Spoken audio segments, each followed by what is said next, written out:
Okay, single hand push hands is really for in the beginning. That's what you start with. When you're at the end of the first section is typically when it'll be introduced.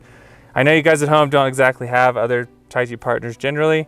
If you do, awesome, practice this with them. If not, try to find someone that'll practice with you. The movement's pretty simple. You can just use them as a training dummy. So back to the point, push hands you learn at the end of the first section. It starts by both partners being in a big step. So their front leg will be opposite. So it'll be their right leg typically to start. Your back leg's gonna be a 45, just like when you're doing brush knee palm strike. It's a typical big step. Both partners put their hands up. One pushes forward first by moving their hips forward, and the other moves their hips back and turns to the side. One thing you want to pay attention to when you turn to the side, you should feel the force go to the side. When that happens, don't keep turning. That's your own intention. Then you turn your hand back and you push forward by sending your hips and weight forward. Then they turn, and then they push back. And this movement is to practice following your opponent's intention. Now when you push, it should always be to your opponent's center. So when your opponent pushes, it's towards your center. And so the point of this practice is to learn to feel and follow and to not go over. So not going over means when I turn to neutralize, his force has gone to the side. I don't just keep turning, because then that's my own intention.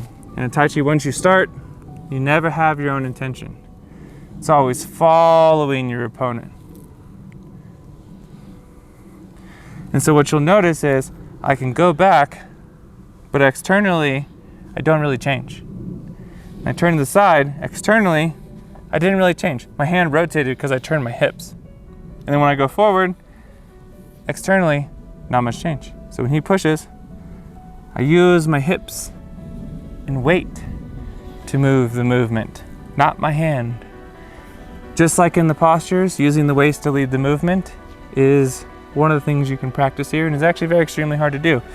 Because typically what happens is when you don't use the waist, your shoulder gets really tense because you're holding up your opponent and then trying to move back.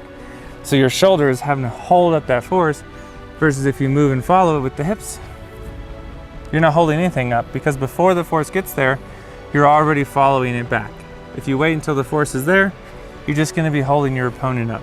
And so while this is a beginner exercise, even after 23 years, I still can learn something new every time I do single hand push hands, because of what it's supposed to be practicing. You're practicing following, using the waist to lead the movement, following your opponent's intention, not creating your own, neither over nor under. All this stuff can be thrown into the practice of single hands. And then typically once you get relatively familiar with single hands, you'll move on to Peng Li Jian, which we'll show in the next video. And then from there, there's other push hands like Peng Li Jian changing hands, which means you change directions while you're doing it. Floating step means you're doing Peng Li Jian and moving at the same time. Floating step changing hands, which you're moving and changing directions. Then there's Da Li, then there's Da Li diagonals, and then there's free hands.